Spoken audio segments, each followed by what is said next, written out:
What the hell's that all about? You gonna spin it now? What the hell's that all about? You gonna spin it now?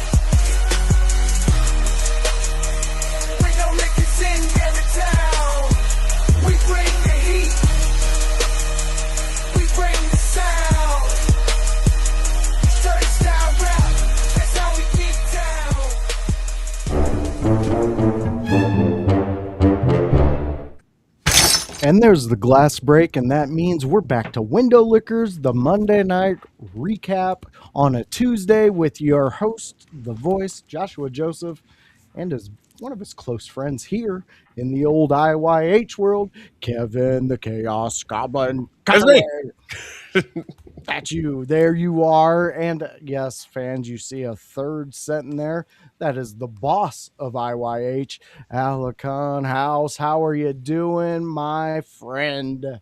Man, I am doing good. Excited to come on here and talk. I just talked to you the other day, boy. Like, we just talked. We already talked. But you know what? Super excited to be talking to my guy, Kevin Kalloway. I don't get a chance to talk to him that much. And you know what? With the Raw that we just had and all the movement that's going on within the In Your House network, I just wanted to come on and just chat with you guys, have a good wrestling conversation. Well, you always got a seat here with me and Kevin. Well, you know, because you kind of boss just wanted to come on and show face as we reintegrate things. Yeah, I get it. Yeah. Manager pops in once a month. I get it. I'll expect a pizza party next week. Pizza party. This is super exciting, fans. And you know, for $400, you can tune into that pizza party. No. We're still going for March. Everybody knows definitely our own Patreon that goes everywhere and not just into our wallets. Exactly. There you go. See, Kevin already knows the rules around here. And the rules around here is we talk Monday Night Raw, and that's what we're here to do. But before we do that, guys, how was the weekend? How are you guys doing? Everybody feeling good? House, I know we just had a great Sunday house party. Yeah. And we talked about a lot of stuff. We're trying to get new blood in here in IYH. There's a lot going on. So guys, why don't we just break down some real quick what's happening with us, with you guys, and talk about it. Oh man. So over my holiday, because we haven't gotten together in 3 weeks now, Josh. Yes, it's been 3 months. It's been a bit. I have been on vacation down to see my folks, and the number one Window Licker super fan, Ken Alice, of course. My father down there. So we were down there visiting them. We got some nice food. Florida's always amazing. And it was all like 78 and above for like a clean week. It was awesome. Great. It was perfect weather. But also during break, because this is also the time, as I've said probably on this channel before, I'm also a special education teacher. So school year tends to be a little busy. So when I get on to break, that's when I actually get to beat video games. So I started and beat 2 games, which was Hades 2. Okay. I want to play that so bad. Oh, brother, it's one of the best games of last year, easily. It's not even close. Not even close. And then another one that was one of the best games of last year, I actually picked up too, Dispatch. Dispatch is a story-based game where you are a superhero who is without his powers, essentially, or without his suit. Think of him like Iron Man. Okay. So he doesn't have Iron Man's suit right now to fight villains. So now he is a superhero dispatcher, and you dispatch superheroes to areas to cover things. But the people you're in charge of are reformed villains. So you have to get a ragtag team of villains to trust each other and get going. It's a great story with a lot of cool stuff that you can do in it. There's a leveling system for if you do the calls right. There's like experience and everything, but like not super in tune where you have to know a bunch of stuff about RPG elements, but enough that like, hey, like I want them to be more charismatic so that they don't frighten people when they go out. Yeah. So, like It's a That's really pretty cool. cool. Think like Telltale meets some RPG mechanics. Yeah. Got it. Yeah, No, that sounds It's actually super good. interesting. It's that super does. good. I've It's a never heard quick a play. concept like that. It's a quick play. I think it took me about 5-6 hours to beat, but it has many different endings because there's a lot of different things you can do within it for different scenes. So Oh, replay values there. I've played through it once. I can probably stand to play through it another 4 times and get different stuff. That's dope. You gotta love that. Yeah. You gotta yeah. love that. I'd recommend that to anyone, especially people who like they don't want to sit through like 40, 50-hour RPGs. They just Yeah. want something that can get through in a week. It's perfect for that. Dude, I'm a scuttle daddy for that one.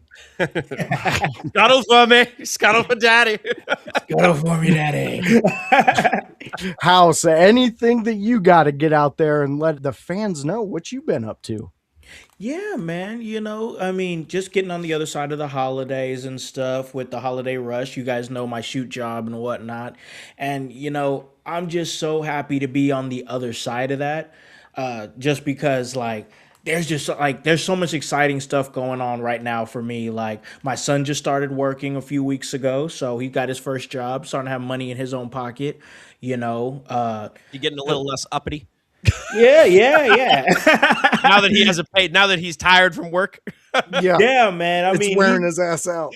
I mean, he's still him, but he's still him. But I took my oldest daughter a few weeks ago to a movie. She likes her some anime, so it's like Jujutsu Kaisen is what is what she watches, so she enjoyed that. So I took her to that. Then my other daughter, she just started yesterday in gymnastics, so she's been doing that. And yeah, man, I've just been trying to lock back in, spending time with the family and everything. But man, really excited about what we got going on here. Like, I've been trying to get some gaming in and stuff. Like, I just kind of started like Red Dead Redemption 2 for the first time just like a couple weeks ago, and that game is fire, bro. Like, oh my god.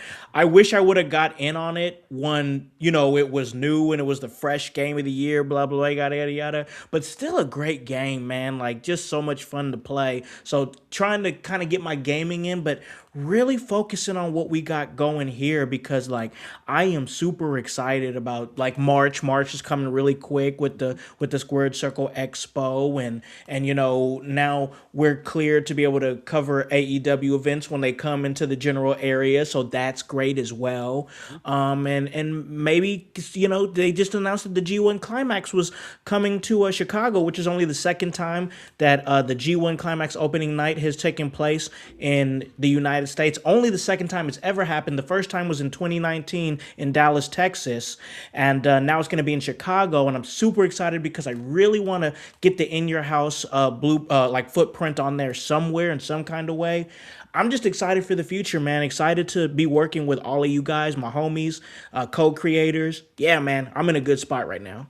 Awesome. IYH is moving up. Kevin is completing levels, and well, I'm not sick anymore, so We're good. Yeah, yeah. we're good. Hey, We're all good. attending, man.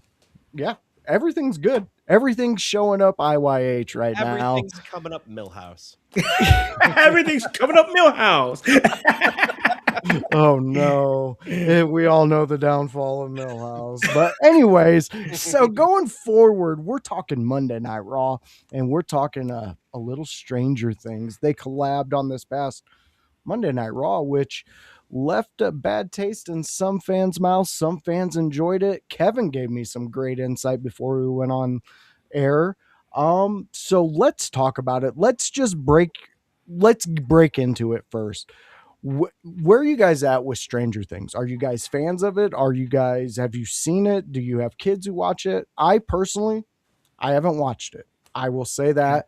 So there were a couple elements I probably missed. Kevin, we talked about one that I missed. And if I was a fan, I think I would have enjoyed Raw a little bit more. So let's jump into it. House, why don't you take it away for us and let us know where your feelings are on everything with Stranger Things and Raw collabing.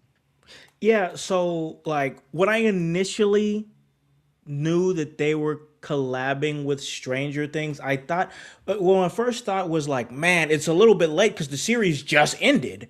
Yeah. You know, like it wasn't like promoting the last episode or anything like that. It was after the fact. So, you know, I was like, I don't watch Stranger Things. The most I know about it is that it takes place in a fictional place in Indiana called Hawkins. That's the most I know. But I will say this, my oldest daughter is a huge fan. She's that type. She likes like that type of show, horror. That's her vibe. That's the vibe that she's in. So I know she's a huge fan. She watches it. She gets excited about it. Me not being a fan, this was a miss for me. I mean, for me personally, it was a miss because I don't follow the show. On a global scale, it felt like a miss because they did it after the series ended. It wasn't promoting anything. Okay. But I'm thinking when I watch wrestling, I don't think about it like just me, just what I like. I think about everything on a bigger scale, you know. So I'm watching Monday Night Raw. My daughter's in the room, and you know, I'm like, hey, you know, Stranger Things, that's your thing, and to be fair, she's not a wrestling fan at all. So this was a test for me personally. She does not. My oldest daughter does not like wrestling at all, but I know she loves Stranger Things. And when I showed her that Stranger Things and Raw was doing a collaboration, she was not moved in the slightest bit at all. And it didn't make her want to sit down and watch the show. It didn't make her want to do anything. She was like, "Oh, that's cool," and she moved along. Keep it moving. She just kept it moving. So, you know, for me, I understand, and I'm sure this was a Netflix thing. They probably got a certain number to do this, and I get it. I understand that. That's not lost on me. But I don't know. There's people on the internet because I went today online and kind of gauged. I was a little bit on X, a little bit on IG, and the general consensus is that within the IWC is that this Raw was terrible. This Raw was awful. I'm sure we're going to get into it a little bit later. But there was a lot of people who did watch Stranger Things who do like wrestling that were like, "Oh, I thought it was light. It didn't. The celebrities weren't there. I thought it was going to be this. I thought it was going to be that." So once again, in my mind, not just thinking about myself, but thinking about like on a global scale, it felt like that the collaboration was just a money making move, and it was a miss like in general to the fan base and to people who don't watch that show. Hey, I mean, that's a fair take on it. We've seen that. We also, real quick, before we get into Kevin's take on it, we got some fans chiming in. Sure. Happy New Year to you too, Cheryl. Thank you for Hey. joining Thanks, Mom. us. Yes, Thank thanks, you. Mom. To OG Tony, let's go. He's never watched it. So, well, Tony, I don't think they're trying to get at your demographic. No. It's a talkie. So, and then we Not got black and white, bro. we got Ribshot jumping in. Raw collabs with Stranger Things graphics. That's fair. And that was a fair point. Kevin, please, Kevin, tell me that you still have what you talked to me in your bag. I got and it. we can go off of that because this is fans, sit back and get ready to listen to what Kevin has to say. So it was what I judged from. I didn't do a lot of judging from the internet because I don't generally do a lot of judging from the internet, but I got a couple of opinions here or there, mostly from a couple of your Status's house and then a couple of random things that I saw. Sure. And the general opinion on the internet is generally not the opinion that I trust in the first place. Very true. Man, Very true. the cynical gets put to the top really quickly. But that being said, in my honest take of it, I think there was good and then there was bad. I totally agree with House in the sense of globally and looking at a Stranger Things fan base that you're trying to bring to wrestling. I don't think they did enough to do that. They needed the actors. They needed some kind of scene. They needed something to get everything together.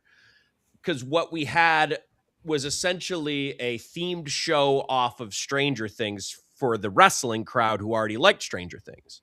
And if we look at it contained as that, I do feel they had good elements of it. I really enjoyed the chapter transitions.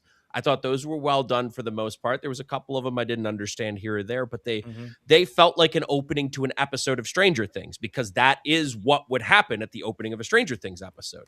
Is it would say chapter whatever, and then it would say whatever the episode name is. So I was watching, there was one that stuck out to me, and it was chapter 3. Everybody is saying she's the best, and then it transitioned to Becky Lynch's match. Okay, that's something, it's describing the story that we're about to see on the screen in the ring. I enjoyed that. I thought the screen transitions were actually some of the stronger parts of it. That and man, they did some really cool like set designs for it. Yeah, I did I like thought the set designs were really nice. Yeah. But I think at the end of the day, and I saw differing opinions on this, of course, on the internet, because there's always differing opinions on the internet. Mm-hmm. But it was somewhere between they did too much and they didn't do enough. And I'm more squarely in the camp of you could have done more, in the sense of, I get that you wanted to do your New Year's show, present it more like a New Year's Dash, present it more like something like it's an important first show of the year, right? Mm-hmm. And they had big title matches. They had big title changes, which we'll get into in just a little bit. But it was too cluttered of a show to do the collaboration, in my opinion. That was where the problem lays. Because there's so many important and influential things going on in this show, between Vaquer's thing, between the tag titles, between the Intercontinental title for the women's division, between the World Heavyweight title. Where are you going to fit in the actual collaboration of Stranger Things other than these inoffensive graphics? Mm-hmm. Again, I feel the graphics they did well with, but they could have gone further in the collaboration aspect of it. If you actually want to draw in fans and you actually want to bring the fan bases together, you have to do more with it. And I just don't think they hit that mark all the way. They did nice dressings for people who were fans of both already, but not enough to take the people from Stranger Things to WWE. And you're not getting that crossover effect if you're not doing everything with it. Very great point, Kevin. Let me ask you something, because you're our Stranger Things know it guy. Sure. You've seen way more than I have. So 4 seasons. I haven't watched the last one. That's it. Okay. So there's a thing with the eyes. When something happens, like the eyes go away, they get all black and stuff like that. Mm-hmm. Okay. Don't we have in the WWE, don't we have a scary type tag team group? We have a lot of them, quite frankly. One I'm thinking of is the Wyatts. Let's see, and that's where you run into your roster issues, because you don't really bring over different rosters to different places. So you're trying to keep Wyatts on SmackDown. You can't bring them over here, and they would be the perfect Stranger Things collaboration. And that's where my mind's at. So I'm thinking the next person that I would have thought of was Balor, because you were already setting up a singles push. Yeah. And you teased it in one of the title cards where you did the graphic. You said something about Finn Balor. Then they did something tiny with him. Why not do something more? That's, again, you're losing out on that collaboration to try and bring people in. When the Usos were out there doing their thing and then they're running it back, why didn't you have a tag team sitting back there with their eyes blacked out and just some whatever gets Stranger Things going, how you know it's that show, that music's playing behind them. Like, there's so many missed opportunities on that aspect. But again, like Kevin's saying, where do you put it in? Who are you putting in here? What and whose time is getting cut here? Yeah. And honestly, that title they had, why wasn't one of the actors from the show holding that? Why was somebody else from a different show sitting in the front row? Like, I mean, such a big miss. And it was a tale of missed opportunity to me, rather than it being a bad collaboration. It was just a tale of, that's fair. Hey, what you did was cool, but like, why couldn't we do a little more? Yeah. Yep. And I think that's where, before we went on live, you were saying that exact same thing. We're sitting here going, well, if you want me as a fan, you got to do this, this, and this. And it's like, well, how do we do that? Like, who do we pull from? I honestly, when the very start of the show, when Rhea and the Kabuki Warriors came out, I was I was a little hooked because I was like, okay, I can see some relations here. I'm understanding. Not only am I getting the ambiance you're trying to get with the ring, but the ambiance you're trying to bring with the show also. So I was getting all that, but then I got a little lost in translation. And again, I'll say it's on my fault because I'm not a fan of the show that they were collabing with. So for me, I'm looking for things that weren't going to happen. This was a special show for that collab. At the same time, though, and I don't want to harp on this too much longer. But, Yeah, we'll move on. At the same time, it's another missed opportunity to not be able to bring people who are wrestling fans to Stranger Things, and they didn't really sell that aspect either. So, as far as looking at it as like a big successful collab, I don't know how much success they're going to actually see with the crossover effect of bringing people into watching it. And I also agree heavily with House. Like, this comes after the hype of Stranger Things. And I get as Netflix, you're worried more about streaming numbers over time. So maybe you're looking for a boost. Maybe you're looking for better PR because a lot of people had issues with season 5 or whatever. And no one's ever happy with season endings or TV show endings at this point. At this day and age, like you can't stick the landing. There's no fucking way. But maybe they're looking to change that PR just by doing this. And like, that's all they were looking for. I don't know. But what I can tell you is if you were looking to bring more people into Stranger Things, then you needed to spoon feed it more to the wrestling audience. And if you wanted to bring the wrestling audience to Stranger Things, you needed to spoon feed it more to the wrestling audience. It got lost in too much translation. I agree with you heavily, Voice. And you're the litmus test because you haven't seen anything about it. You don't know anything about it. You don't have anyone in your household care about it. No. But that's the litmus test. Do you care or do you understand anything of what was happening other than, ooh, spoopy shit? Yeah. Well, I will say this to give it a push for Stranger Things. It did make me dive into a streamer that I listen to who does like he breaks apart and tries to find hidden meanings and shows and things like that. So I listened to his dissection of the whole thing, all 5 seasons of Stranger Things. And it's got me interested. I'm pretty much once I hear people stop talking about it, I'm going to go to it and check it out. Yeah. And see what it's wait about. For the chatter to quiet down. Yeah. I did this with many Nip Tuck. I did this with a lot of shows. So don't worry, fans. I come around. Anyway, so we did have Monday Night Raw. We did. Wrestling wise, I enjoyed the wrestling. I thought it was solid. Yeah. I thought it was a great, solid wrestling show. We had some title changes. We also had some things that didn't happen to people that everybody said, as soon as this guy gets in the ring with a champion, he's getting this title. That did not happen. But what we did have was I want to touch real quick on, because I think this is going to be a good conversation. Stephanie Valkyr. Fellas, I got to ask, where are we with her? Where is your meter with Stephanie? Are you guys out of gas with her? Are you still cruising? What's going on? I still feel she's very strong and she has a lot of upside potential. Right now, and I think I mentioned this on one of House's status. I think I read a whole thing on it. Yeah. Actually, let me bring it up because I'm never going to be able to say it as good as I did then. Perfect. We got Fightins One chiming in saying, House, you gotta at least watch the first season. It's a damn good show. See, my daughter says the exact same thing. Maybe I'll sit down and watch it with her. There you go.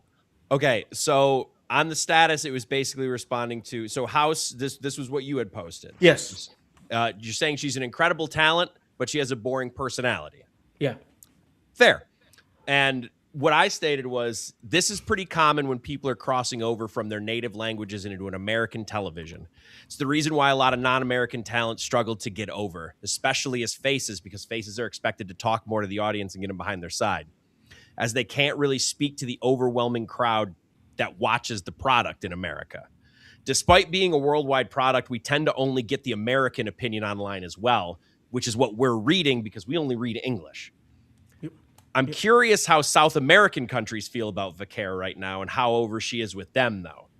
And on top of which, regardless, I think it's the right move to write her off for now and give a non-vocal reason for people to get behind her while she continues to work on her English so that it doesn't matter when she comes back.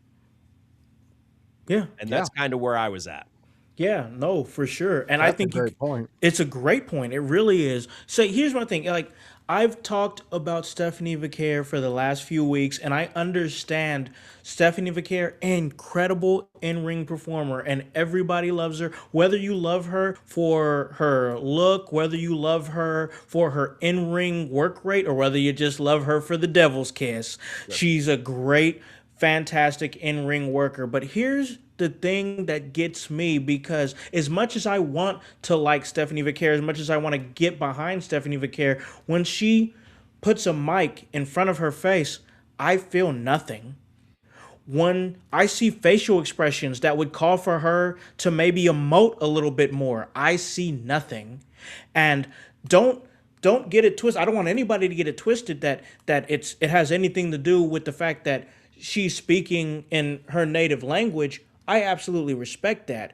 But when I hear somebody like Penta speak with the passion and the passion that he has in his native language, when I hear somebody like Rey Mysterio speak with such intent with his native language, whether I hear Asuka or Kairi Sane ranting and going crazy in their native language, I'll tell you one thing, I might not know what they're saying, but I feel it though.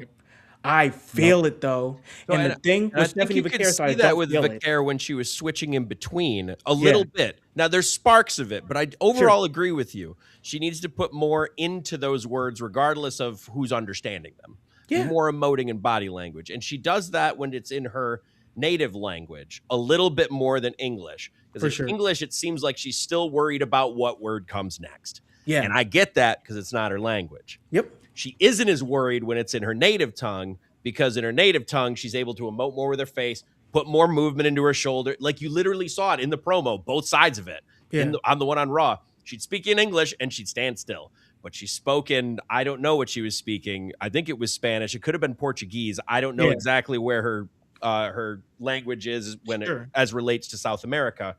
But when she spoke in that language, she added more swagger immediately. Yeah. And man, I said this when she was first coming around. I don't know if I still totally agree with it, but I think it might work better in the end for now. Again, especially while she's working on English, again, American audiences. What if she were heel? What if she were heel? You don't have to speak to the American people if you're heel. That's why so many foreigners got over as heels. Because you don't have to speak English. People will yell at you speak English. Yep. And that's unfortunately still very embedded in American culture. And I don't like that. But it still works. So it is a caveat to be able to bring that in and do that. And her booking hasn't helped her in the sense of she hasn't really had that strong opponent. And I feel Raquel is the first one to come along where she actually will have one. Yeah. And that will make her emote. But they've done this now where they write her off. And I think that's a good way, again, to give her a reason that is non-vocal to come back and want to beat the teetotaling shit out of Raquel Rodriguez. Absolutely. I'm there. You know what? As I'm sitting here thinking, what you guys are saying is dead on. And I'm absorbing that because it's making me think, how do I become a Stephanie Valkyrie fan? Yeah. And I'm sitting here thinking, Kevin, you hit it on the head.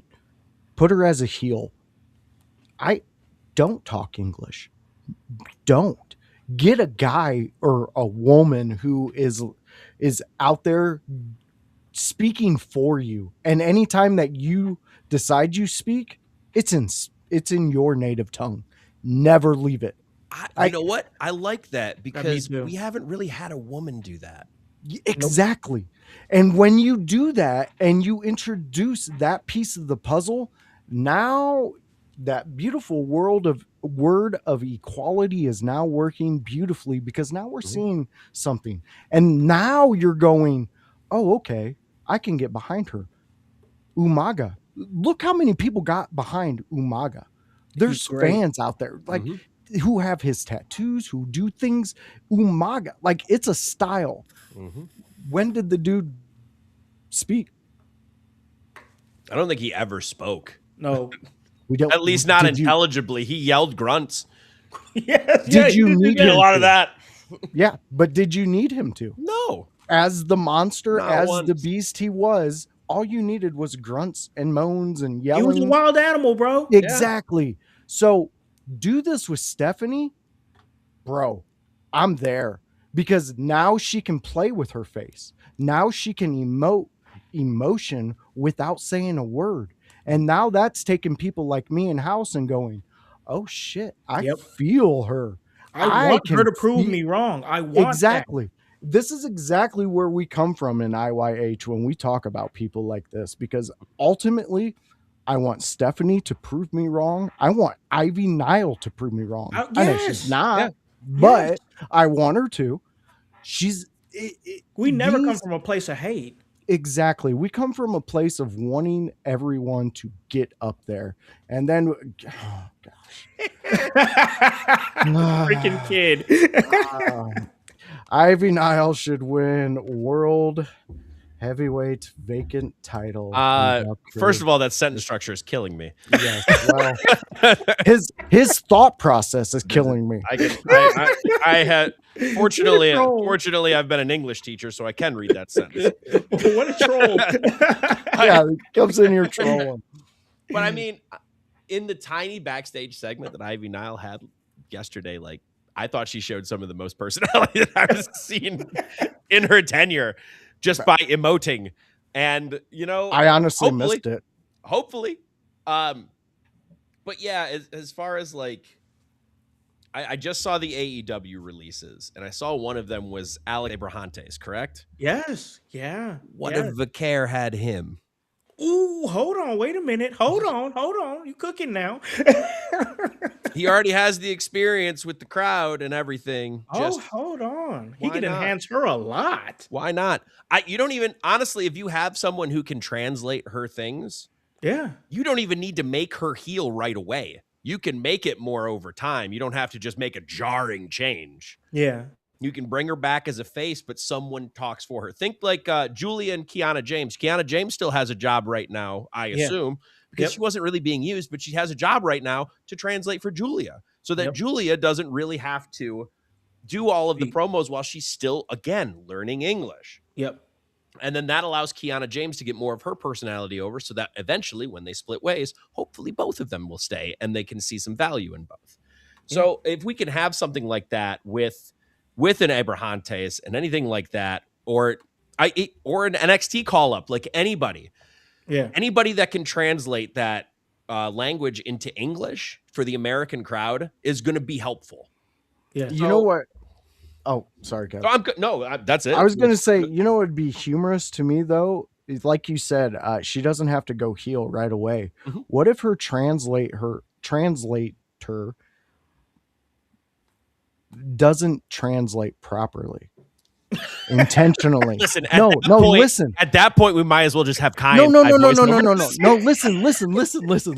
Not like what they do is they take her words and they either add or take away. So it eventually molds her into a villain to where she's like, do you kind of see what I'm saying? Yeah. Like pretty much your valet is the one who's going to be pushing you into the heel as opposed to you doing any of your action. You know, that's an interesting, It's that like would be an they- interesting thing. So They create the intentions. So I would say that would be a very interesting thing if it weren't for the fact that Stephanie already spoke English. Because the reason I say that Oh, yeah. is because Totally she's going forgot. to understand what he's saying to some extent. Just Now, totally if she forgot. didn't understand what he was saying, Yeah. kind of like how Bailey did it to the rest of Damage Control. They were all speaking Japanese. Yes, and then it turned out she understood Japanese. And Yep. then they went, uh-oh. And the same thing could happen with a manager like that. And I still think it could be compelling with somebody. It's just not going to be with her because she's already shown her hand. Yeah. True that. You can have that with somebody who you bring in, who's a different signing, who you feel like has value, but doesn't quite have the English down yet. I don't know how well like Vikingo speaks English. But you could do something like that where you bring Vikingo in, he gets a manager, and the manager puts him over as a shitbag, but he's not. Yeah. I don't know that concept in my head. English over the next year, and then finally the manager says something on a turn, and Vikingo just turns over and goes, "I understand what you said." And the manager just goes, "Uh-oh," and then he finds a new guy who is a shitbag. Yeah, yeah. And then they fight. See, Kevin's writing it for me. I see the vision. It's there. That's all I needed. It is I just there. needed one. All right. So, Kevin, why don't we jump into whatever the hell you want to talk about, since it's been a 3-week since we've heard the sweet words of Kevin Kalloway. Sure. Let me, you know what? I'm gonna pick up on this one because I saw a lot of chatter on this one specifically. Maxine versus Becky Lynch. I saw a lot of chatter on this in the sense of everyone's questioning why they got Maxine over just to take the title off of her. Mm-hmm. So I do truly understand where people's thought processes are on that, in the sense of you want them to have a long title reign to establish them as someone who can do things. I would argue Maxine Dupree beat Becky Lynch 3 times in a row. She's already as over as she's going to get beating Becky Lynch. True. So she needs something now that will elevate her further somewhere else. Now, it doesn't mean you should not feature her. She should have some kind of prominent match or feud going forward. Otherwise, it becomes more wasted, and I'm going to look at that in hindsight, and I'm going to go, all right, what are we doing here? Yep. But as far as just taking the title off of her, and this is kind of the same feeling I have with the tag titles as well. You're going into a Mania season. You want your heaviest hitters to have the titles so that you can build all of these matches to be must-see matches. WWE has a lot of heavy hitters on their roster, and they're going to need Mania spots. And it's easier to put them in a title scenario because then if those heavy hitters lose to not heavy hitters, you have now made other stars. So if I'm looking at the tag division, and if I'm looking at the Intercontinental title division, we'll start there because I started there. I would think you're building to a Becky Lynch versus AJ Lee at Mania for that title. Mm-hmm. It sounds reasonable. Do I feel it needs the title? No. However, I do feel it is accented by it. And if you do pull the title switch from Becky to AJ Lee, now you've made a face in Maxine, and now you can potentially make a heel through AJ Lee. Whoever you call up, whatever you bring around, whoever you want to push, somebody has got to beat AJ Lee. And that somebody can be the next big heel. You could beat her down. It wouldn't matter at that point because she's already gotten her win over Becky Lynch. She's already proven that she's a face that can do things. She holds that title, let's say 3-4 months. And then someone kills her at SummerSlam. Now you've got another heel. This is kind of the metrics and how the business goes about doing things. And when I see bigger people get the titles, like The Rock and Undertaker won the tag titles at one point. Mm-hmm. And then they had the Dudleys beat them. Why? Even though the Dudleys were the ones that lost the titles to the Taker and Undertaker, or the Taker and Rock, like little makeshift tag team, it still makes the Dudleys look better beating them for it again. Because now you're switching back. Now it's a competitive division. But not only that, you're having 2 tag team guys prove that they're better than 2 main event guys. I agree. I like that. Yeah, me too. Same basic principle happens with the tag titles, the women's tag titles. So you put them on Io and you put them on Rhea so that they can get beat. Now, Kabuki Warriors are heels. So if you want to put over somebody as a face, you could have them beat the Kabuki Warriors. But the problem there is your tag division, as far as the women's, has never been propped up enough. It just hasn't. So it needs some of the larger names to come down as singles competitors to make these makeshift teams so that you can build up the teams to beat them.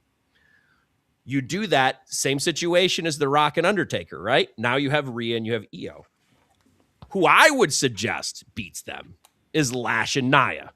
You have Lash and Nia beat 2 main event women. Yeah, I like it. Who are best friends, and you just have them not squash them, but like they kill them. Yeah. Now you have a vicious heel tag team. Yeah. So I do understand in the sense of changing the titles quickly and changing them onto people that you feel have always held titles and like it doesn't feel fresh or whatever the case may be. I do understand the thought process. But in my head, you switch those titles so that you can make the next people. Not everyone can be made every single time in every single scenario, and your favorite ain't gonna be the one favorite all the time. And that's just something you got to come to terms with. Yeah. You know, we waited 2 years for Carmelo. And now we finally got Carmelo made as a US champion right now. No matter how long he holds that title, which I'd suggest he holds it for a little bit. Yeah. But no matter how long he holds it, he beat Dragunov. Yep. That's big. He not only beat Dragunov, but he beat a couple other people, and he had some show out matches in between. Yeah. He is now on an upper ascension, regardless of if he holds that title. Now, I'm not going to tell you that like titles are just props because they are more than that when it comes to WWE, especially. Mm-hmm.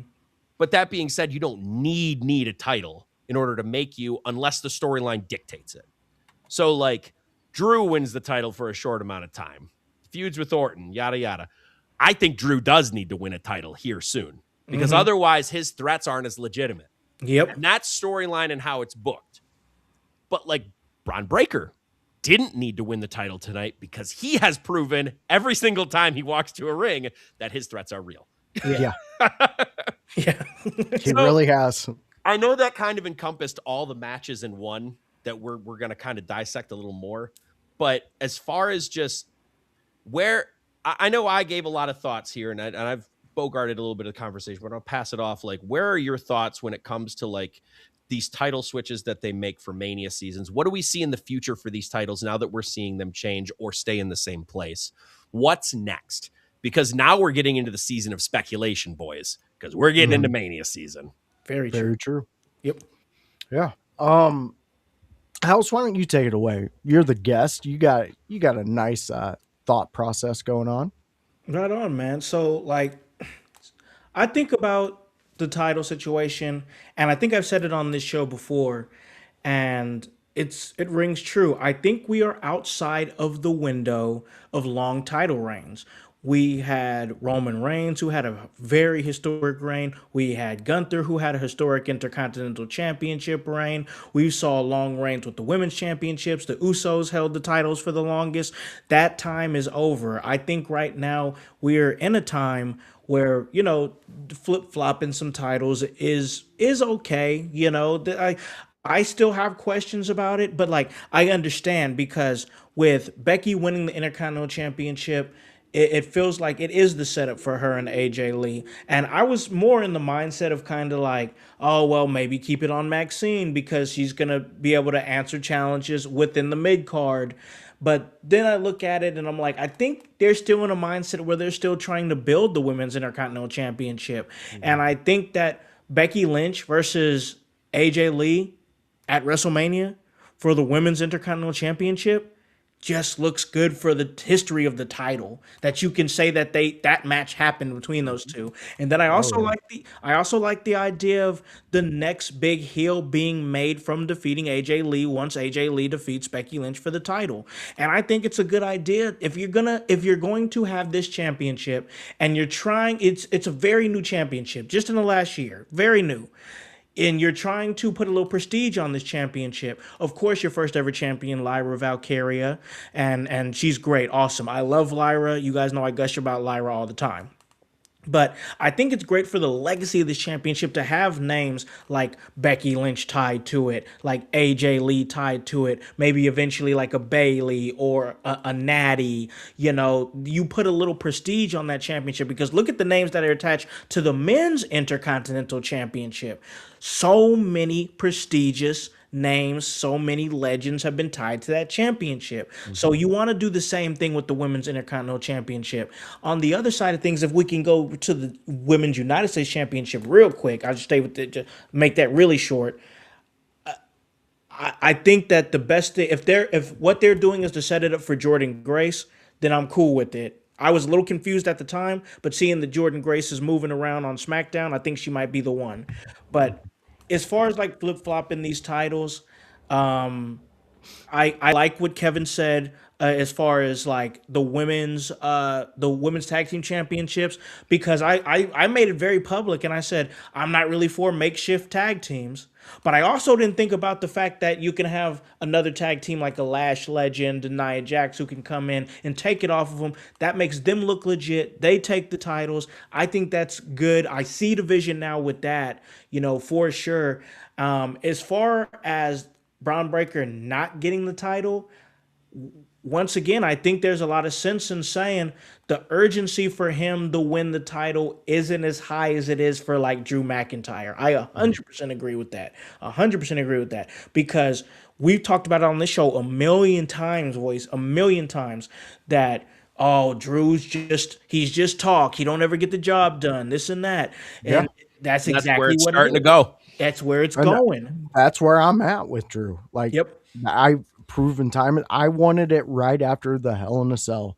That would, to me, that was when you should have struck on that iron with him Yeah. and just somehow got him that title. I don't care who had it at the time. I don't even remember who had it at the time, but throw it on his ass, give it to him, let him run with it, because the dude did his work during the COVID years. He kept it together. He was the only one you could look at that time and say champion. And he did it. So give him his flowers, give him a moment. I agree. Drew needs quit something. wasting our time with him. Drew needs something, or like there's nothing there behind his threats at some point. Like he continues to do vile and dastardly things. So there is something behind his threats. That's there. But if he doesn't get a result at some point, wrestling isn't always about results, but it sometimes is about results. Yeah. I feel people do put too much into results. Sure. That's fair. Fair. But for this specific moment, Drew needs a result that's meaningful, like very meaningful. And to beat Cody Rhodes through whatever I don't care if you need Cody Rhodes to have an out because he got ran over by a bus. I don't care. Give him the biggest out possible. Cody Rhodes gets hit by a meteor and Drew pins him. Cool. Yep. I'm cool. We're good with that. We need something for Drew, and it needs to be within this calendar year. It has to be. Yeah. I think it should be as soon as when they're doing this 3 stages of hell match. I think should be. That being said, I can see a scenario where you want Cody Rhodes to be the champ going into Mania. So I at least see that. If you're going to do that, Drew needs Money in the Bank, because he's going to be a villain with a Money in the Bank. Yep. And I think that would add something to him, because he can lord that over people for as long as he wants. Yep. And then he can be a huge dickhead when he cashes it in. Yeah. Because think of it this way, too. It's also, if he gets that Money in the Bank, how did he lose his last title? Money in the Bank. Money in the Bank. Full circle. Yep. Now you're coming full circle on that. Now he does it to somebody. Me too. Maybe he even does it to Punk. Maybe he does it to Seth Rollins. I don't care. But at the end of the day, he has to pull the trigger. They have something. Yeah. We'll keep our pin in Drew McIntyre as always, guys. And I don't want to pass over the question that was given to us by Little House either. So a little feud with Sammy, I think, would do Trick well. He very, very much stated in that promo when he was introduced on SmackDown that his intentions are the world title.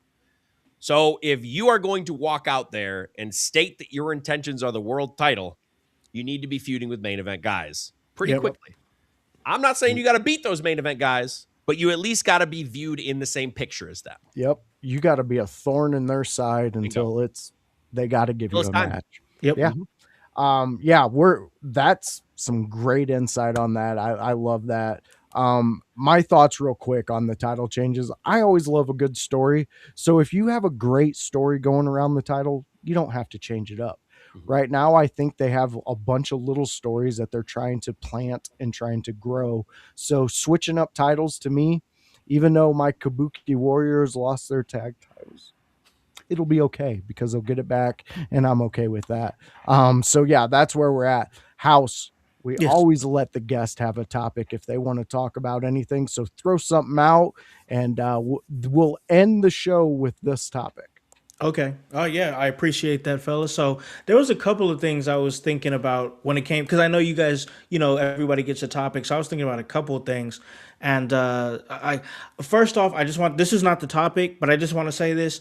Man, AJ Styles smacked the shit out of Gunther. Like, oh my Boom. god, I wanted to Boom. make sure I got Hey, that in there. Hey, if you ain't go slap, don't throw it. Yeah, man. Yeah, That's man. true. I wanted to bring that up real quick. But my topic is, man, something really was striking to me last night, and it really started with his promo before the match, and he was there backstage with I can't remember if it was Jackie Redmond or who it was, so I apologize, but he took a second. It took him about 15, 20 seconds to start the promo, and then it was kind of like there was nothing. You didn't hear that same CM Punk in the promo. It was weird. He sounded kind of flat.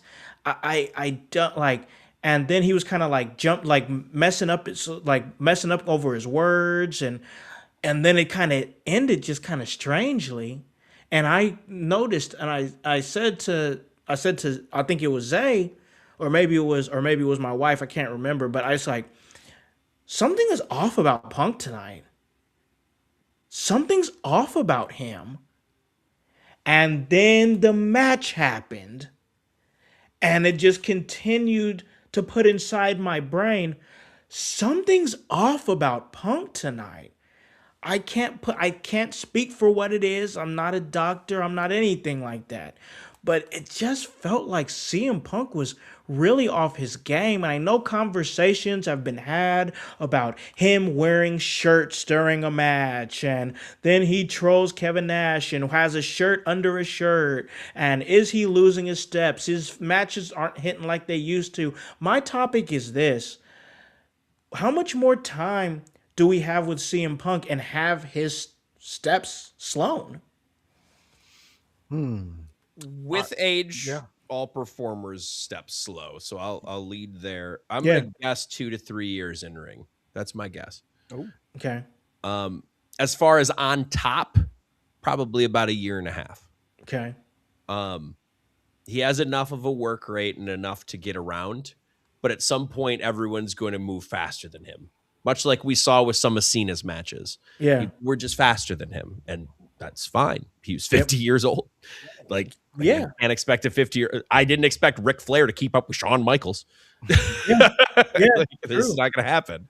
True. It's just like, for me, watching him, it's like we're seeing it in real time. Like, this is, I guess I'll put it out there like this, because everybody, when I looked online, there was many botches in the match. People jumped all over it. It was, it was one of those things.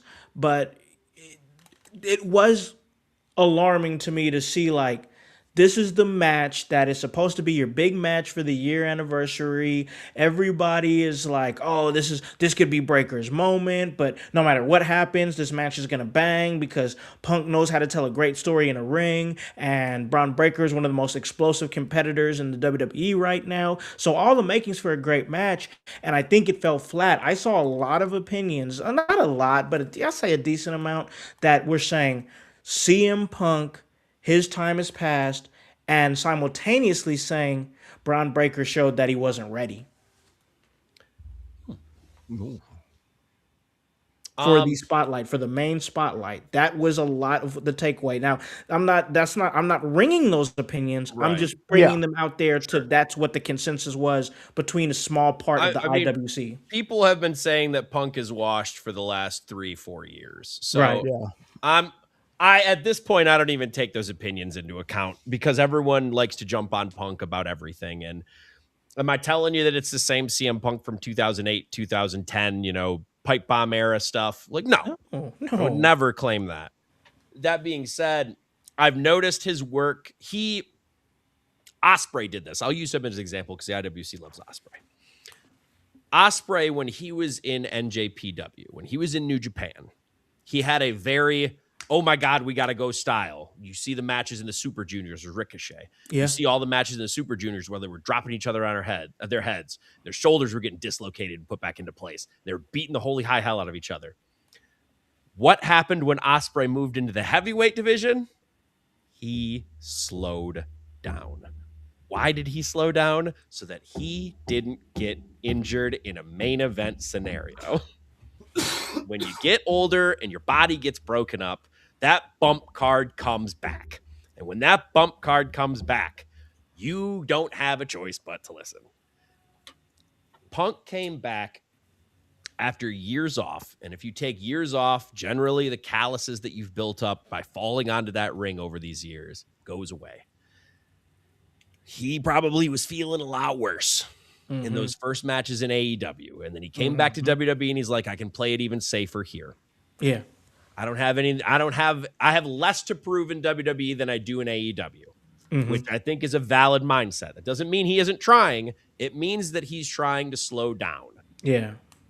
And that doesn't mean the match is bad. It just means it's not as high octane as some people might think in a modern era of wrestling. And that I get as a criticism. Braun Breakers, to me, that's wild takes. Yeah. I thought so too, dude. wild. That's wild. Because I can thought see so some too. thread of something from the CM Punk one. I get it. He's older. He doesn't feel like the same style that you grew up with 15 years ago. Because it's not. Yeah. Cool. If that's not what you want out of CM Punk, that's not what you're going to get out of CM Punk anymore. Good luck. He's 15 years older and more beaten down. Exactly. What the fuck? I don't know what you want from him. But as far as Breaker not proving that he can do the things, That's crazy. that's crazy. I saw Why? it like he's not ready to be in the main event. I'm like, bro, No, this is relax. this Stop is smoking crack. This This is the recency bias is IWC. insane. We've seen this time and time again. The IWC likes to turn on their favorites right before they finally get the shot, because now it's not them that's crowning them. It's WWE. Yep. Yeah. People have been saying that Braun Breaker is a future WrestleMania main eventer for Yep. the last ever he's been in the company. For the last ever. Yep. Yeah. And now all of a sudden that he's close to the title, what happens? The IWC doesn't care anymore. This is why I don't take their opinions into valid I just don't take them as much. Yeah. Not because they're invalid, but because they're fickle. Yeah. Yep. They switch up when they see one thing go wrong. The patience and the ability to see someone. This is Braun Breaker's. I'm not saying it's his first big match, but this was one of his first largest singles matches for a heavyweight title. Yep. Do I expect him to be perfect in the first mood-racking scenario in a world title match? No. I don't expect him to be perfect. He did well. Yeah. He did well. And he's got so many years ahead of him, he's not even in his prime. Yeah, exactly. And you know what? To go more on your point, Kevin, about CM Punk's age, let me put this to you, because you're an in-ring performer. Mm-hmm. If you were at the age of CM Punk and I was your promoter and I came up to you and I said, "Look, bud, we're having a big collab. We need a big match, and your opponent is one of the youngest guys we got. He's got testosterone, like he can get up to, double digits when he's about to spear you. We need your old ass to go out there and take it for us, champ." How excited are you honestly going to be at that age? At his age, not. Exactly. So, all right. I'll phrase it in two ways. I would be excited in one way, in the sense that, and I know this about Punk too, because it's been very well publicized, I would love to help out someone who's newer break out. Very true. Yeah. And elevate. Yeah. What I wouldn't be so thrilled about is taking that 20-mile-an-hour clothesline Yeah. and taking a harder bump than I need to. Yeah. And then I would do it for the program. And then on top of that, all his rascal friends are going to come in and they're going to fuck with you a little bit. Wait, that's like going to your grandpa and being like, "Hey, grandpa, we're going clubbing. It's 10:30. Let's go, Pops, in the car." Let's go, Pops. Hey, grandpa, we're going to Electric Forest. Yeah. Get your drugs ready. Let's go. like it's not like I get it, and he's the champion. I get it. We got it. Like but there's spots you could have placed him in this in different ways. You didn't.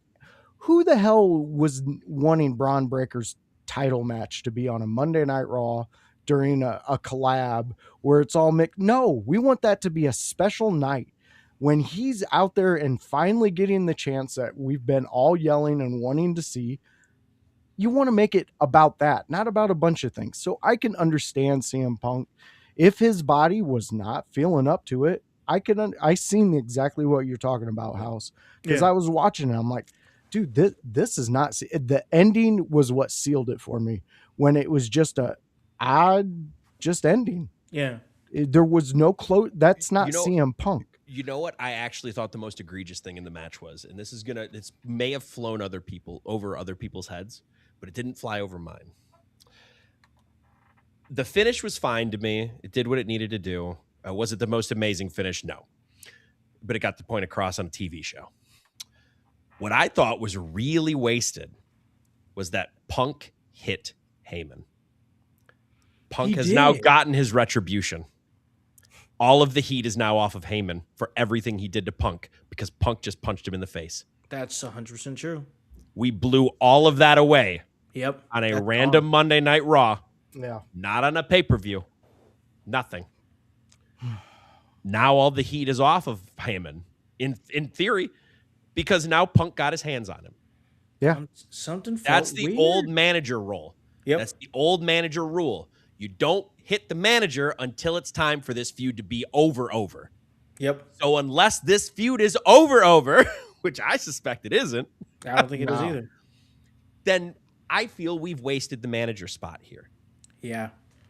No, that's as somebody who's been told that, like by some great managers. I've heard Cornette yell about it on his podcast too many times. Yeah, that's 100%. I mean, I don't know. Like, I'm not riding the wave of saying, "Oh, the match was bad, the show was bad. Oh, Chris Jericho didn't show up, so it was a 3 out of 10."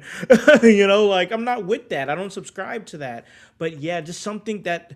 Not the match was bad. Punk felt off, and you saying that really made me feel like, geez, what are we doing? What happened? Because I noticed that too, but it was just a string of things that I noticed with Punk that I was like, something feels weird. I just don't know. Yeah. It was a different type of interview for Punk, definitely. Mm-hmm. Chalk it up to Stranger Things. I guess that's what we'll end up doing. Down. We were in the Upside Down. I did hear on that show that's a thing. So, all right, Olajuwon's jumping in here.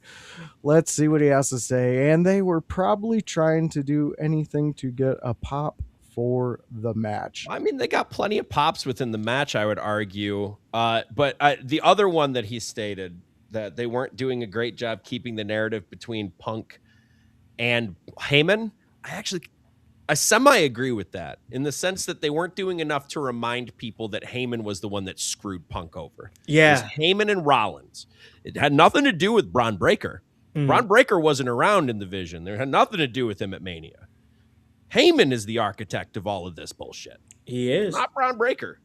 Nope. So Braun Breaker doesn't have any of the heat that Heyman has. Only Heyman has that heat. Yep, that's true. The second you hit Heyman, now it evaporates from Braun too. Yep. Yeah. Well, hopefully, I mean, honestly, that flew over my head. Yeah. So maybe it flew over a majority. Exactly. So therefore, maybe we forget about it. It didn't happen. Yeah. This is one they may erase. But yeah, I love where we were at with the thought process on this Monday Night Raw. Again, I don't think it was a horrible one. Yes, can we set back and do what we just did and nitpick at some of the things that particularly to us as a fan we didn't enjoy? Yes, that's what we do. That's why you guys come here every week and we talk about Monday Night Raw. But this one, I'm going to put a C+ on this. I think it was a C+. Yeah, C+, B- is where I'd put it. Yeah, I think that's fair. Yeah, I'm going to go collab with them. I mean, come on. There's gonna get better ones. Hopefully, they do more in the future. It seems like they're going to with this Netflix partnership. Mhm. So hopefully that all pans out to something that we're going to enjoy. They figure things out that they missed from this one, and they add to it and make it better. So that's all I can say on that Monday Night Raw. All right, last words on this Monday Night Raw, guys, and then we are out the door. I mean, I'm excited to see what comes. We're getting into Mania season, baby. Mania season. Yes, yes. I guess my last words or this, because I wanted to make sure I said this so we were able to get a spot. Specifically to the people that were upset that Chris Jericho didn't show up last night. Specifically to you guys. I'm gonna keep this I'm gonna keep this short. I don't want to go into a whole diatribe. But you pissed yourself off with that one. You pissed yourself off with that one. There was no indication that Chris Jericho was going to show up on the show. You looked online, you got on X, you saw some reports that maybe possibly his AEW contract ended at the end of 2025. We don't know. You don't know. You pissed yourself off because you tried to be too smart. Nobody asked you to be that smart. We asked you to get worked. All right? Nope. So just have fun and get worked. All right? I love when I get worked. I don't know. Me These too. Me people too. hate when they get worked. Man, I love when I get worked. It's Me fun. too. It's fun. It's fun. It's So way more fun. yeah, exactly. Way more fun. So yes, just you pissed yourself off. There was no indication Chris Jericho was coming. Just enjoy the show, because when you create narratives like that for yourself, all you do is disappoint yourself, and that's not on the company. Nope. agree. Nope. Oh, love it. I love it. All right. All right, guys. So if you have anything to shout out, let people know where they can come and find you. If you got anything coming up, Kevin, if you got any games you're going to show people. I'll hit mine real quick. Just because literally right after this, I gotta bolt so I can make a dinner. Sure. Yep. So literally still in progress show I'm gonna have to bolt from. Sure. No, absolutely. You can always follow me on Kevin Kalloway on Facebook, Kalloway Kevin on Instagram. You can see me. I think my next show is in February, and I will be defending the Elevation title once again at New Edge Pro Wrestling. Boom, boom. There will be a couple others coming up, but I can't disclose anything yet. And Ooh. there might, I don't know. Maybe I'll get back into streaming and show some games off too. We'll see where I'm at. I got some time. In my hands this season. Awesome. Do it. All right. And shout out to my amazing wife. Happy birthday. Yeah. Happy Happy birthday, birthday, O'Neal. Annie. All right. All Great right. episode, guys. Yes, Kevin, we will catch you on the next one. And why don't you, House, let them know where they can catch you and what you're up to and all the things IYH. Yes, sir. And you already know, I came on this show, had a real good time with you and Kevin. Like we talked about earlier in the show, Voice, we are looking to fill some spots within your house. We're looking for people that want to come on and enter the world of content creation, enter the world of professional wrestling media, and us at In Your House, we have a lot to offer. Now, this is all internship work, guys. I just want to be clear that this is not for a salary, anything like this. This is professional wrestling, so I'm just going to be upfront, open, and honest with you. There's not a lot of money in professional wrestling. I'm just telling you. But if you're looking to add to your resume, if you're looking to maybe add something that you were looking to do in terms of wrestling media. Maybe you come from a radio background, maybe a talk radio background, sports radio, that type of thing, and you want to transition into professional wrestling. Maybe you've started a podcast on your own and you've ran that podcast for a while and you're looking to join a dynamic team of creators. More people that think like you. That's what we can offer you. We can offer you opportunities to stretch your arms and spread your wings and fly a little bit into the professional wrestling business and get your face out there and see how you move as somebody who has a voice in the world of professional wrestling. It's not for everybody. It is not for everybody. There's certain ways to go about podcasting, the certain ways to go about professional wrestling media. And I'm proud to say that we've done some great things. You know, we were working some great events. We're going to be working some great events in the future. If you want to find yourself in opportunities to work in professional wrestling expos, if you want to find yourself in the opportunities to work media for AEW events, if you want to find yourself in situations where you can be you can hone your craft as a backstage interviewer, as commentary, as a ring announcer, we can offer those opportunities. All you got to do is come in, join the dynamic. We're looking for a specific type of creator. We're looking for people to cover SmackDown. We're looking for more people to cover the Indies. People who want to join in and continue to help with the AEW coverage and, you know, Collision and pay-per-views and stuff. If you can come in, you can fill those roles.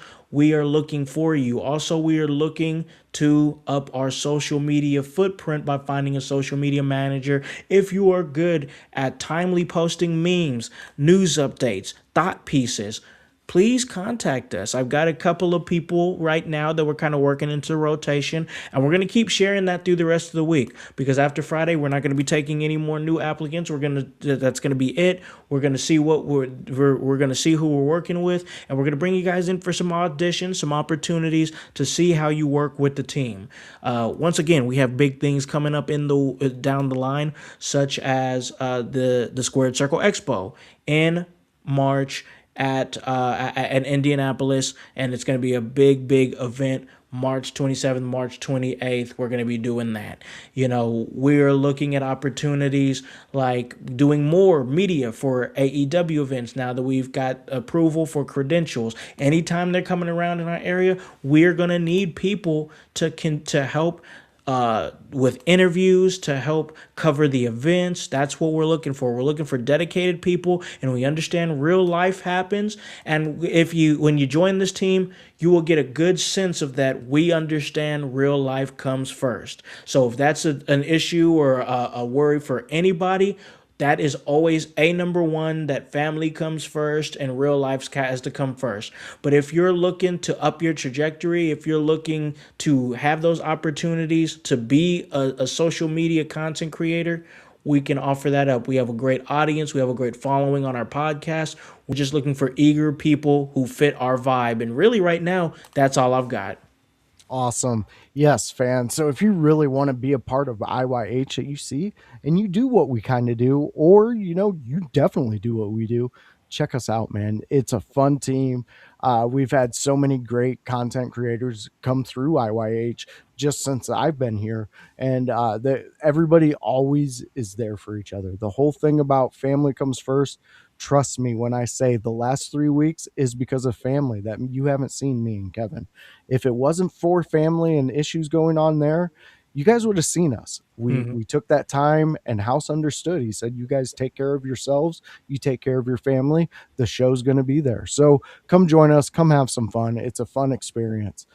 So fans, outside of that, if you're into what we do, stop in here every Tuesday, because you're going to get the same experience with me and Kevin Kalloway, the Chaos Goblin, where we talk Monday Night Raw. We revisit what we just watched the night before, and we give it to you the way me and Kevin Kalloway see it. So come be a part of it. It's a fun time. We're in the chat. We love you. Even you, Little House, we love the shit out of you. Can't wait to hear more great things about you, buddy. As for tomorrow night, we're back in the swing with the ECW watch along. What is that? That's where me and House, we fucking watch ECW, and we invite you too, because we love ECW. ECW is what brought us together and made us brothers, tighter than shit. And we want you to be that part with us. Come be in our audience. We have Daniel Garcia all the time. We got OG Tony all the time. Oh, yeah. And they become tight as shit with us too. So you can be that person. Be on the Wednesday ECW watch along with me and House, where you could just type in, this is my thoughts, and we talk about them. We're going to be watching. Oh, I cannot wait. We're getting into it, man. That 4-way dance to Jerry is going to kick the shit out of Mikey Whipwreck, and we're going to be there to watch it. So come and join us. It's going to be a fun time tomorrow. Outside of that, it's Dynamite. Yeah, it's a Thursday night Dynamite where me, OG Tony, and House, we talk Dynamite, AEW Dynamite. We Love it. visit it, we recap it, we tell you what we like, and OG Tony, he is the fountain of information. Love so it. Come and be a part of that show with us. That is 6 p.m. every Thursday.